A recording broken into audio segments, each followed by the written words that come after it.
माँ झूठ बोलती है। माँ जो हमेशा सच का अलमदार कहलाती है। हमारे मजहब में माँ के कदमों में जन्नत का तस्वुर है, यानी माँ की इतनी खिदमत करो कि जन्नत आपके करीब आ जाए। मगर माँ हमारी परवरिश के लिए झूठ बोलती है।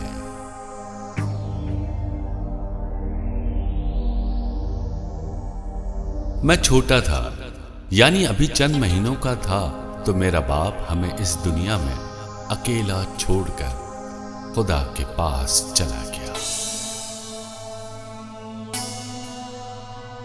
अब सिर्फ मैं और मेरी माँ रह गए। मैं तो छोटा था, मुझे नहीं मालूम कि मेरा बाप जिंदा है या मर गया।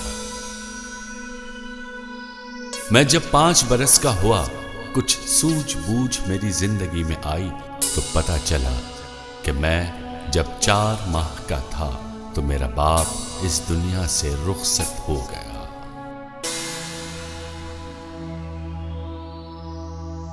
बहुत ही गुर्बत के दिन गुजारे थे, मगर मेरी मां ने मुझसे 6 झूठ बोले। एक दिन मुझे शदीद भूख लगी हुई थी और घर में सिर्फ 2 रोटियां पकी हुई थी।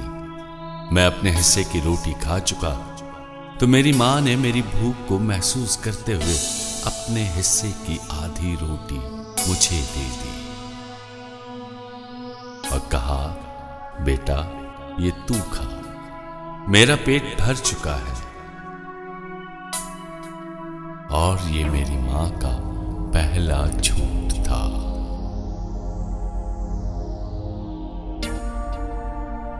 यूं ही जिंदगी गुजर गई और मेरी उम्र स्कूल जाने की हो गई। मेरी मां ने मुझे जिस स्कूल में दाखिल करवाया था, वो मेरे गांव से कुछ फासले पे था। रोजाना मेरी मां सुबह सवेरे मुझे स्कूल छोड़ने आती थी और दोपहर गर्मी में मुझे स्कूल से वापस लेने भी आती थी। एक दिन शदीद गर्मी थी, मेरी मां मुझे स्कूल से लेने आई। मुझे स्कूल से लेकर और मेरे सर पर अपना दुपट्टा रख लिया ताकि गर्मी की शिद्दत मेरे सर पे ना पड़े, और मुझे एक शरबत वाले ठेले के पास ले गई और एक गिलास शरबत का पिलाया। मैंने कहा, मां एक गिलास तू भी पी ले। मां ने कहा, नहीं, मुझे गर्मी नहीं लग रही, बस तू पी ले। और ये मेरी मां का दूसरा झूठ था। बस यूं ही जिंदगी गुजरती रही। मेरी मां मेहनत मजदूरी करके मुझे तालीम दिलाती रही। इसी दौरान मैंने मैट्रिक पास कर लिया और मजीद तालीम हासिल करने के लिए मेरी मां ने शहर के एक कॉलेज में मुझे दाखिल करवा दिया और मैं कॉलेज के हॉस्टल में रहने लगा। और मैं शहर में तालीम हासिल करने के साथ साथ पार्ट टाइम जॉब भी करने लगा। अपने अखराजात निकालने के बाद जो पैसे बच जाते थे, वो मैं अपनी मां को भेजता था। तो मेरी मां वो पैसे मुझे वापस ये कहकर भेज देती थी कि बेटा, मेरी जरूरियात तो यहां पूरी हो जाती हैं, मुझे पैसों की जरूरत नहीं, ये तू वापस रख ले और अपनी तालीम पे खर्च कर। और ये मेरी मां का तीसरा झूठ था।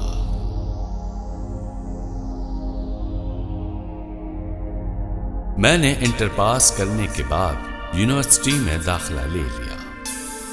पढ़ता भी रहा, जॉब भी करता रहा। इसी दौरान मुझे एक लड़की से मोहब्बत हो गई और वो बात शादी तक पहुंच गई। मैंने शादी की तैयारी शुरू कर दी और मैंने मां को बताया कि मैं ताहिरा से शादी कर रहा हूं। मेरी मां ने ढेर सारी मुझे दुआएं दी और कहा कि बेटा, मुझे माफ करना, यहाँ गांव में मुझे फुर्सत नहीं मिल रही कि मैं तेरी शादी में शरीक हो सकूं। और ये मेरी मां का चौथा झूठ था।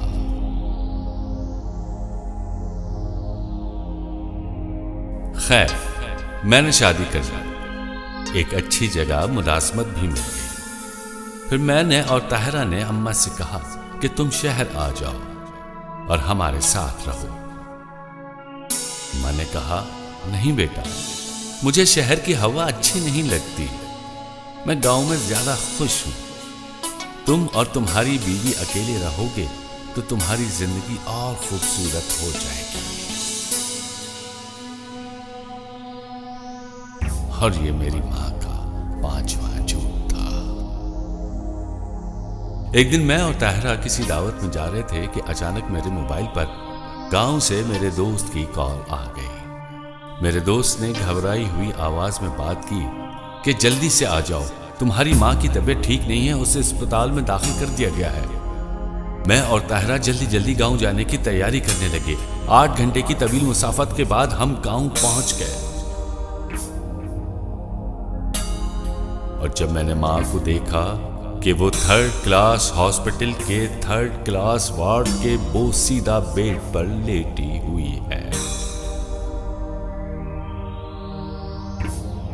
जो तकरीबन आधी मर चुकी है,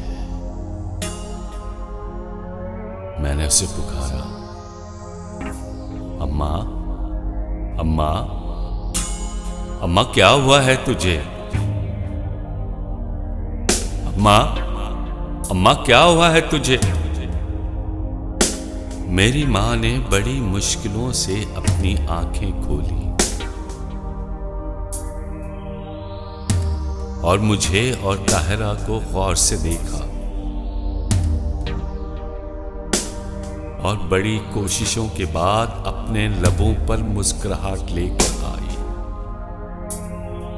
कहा मुझे कुछ नहीं हुआ।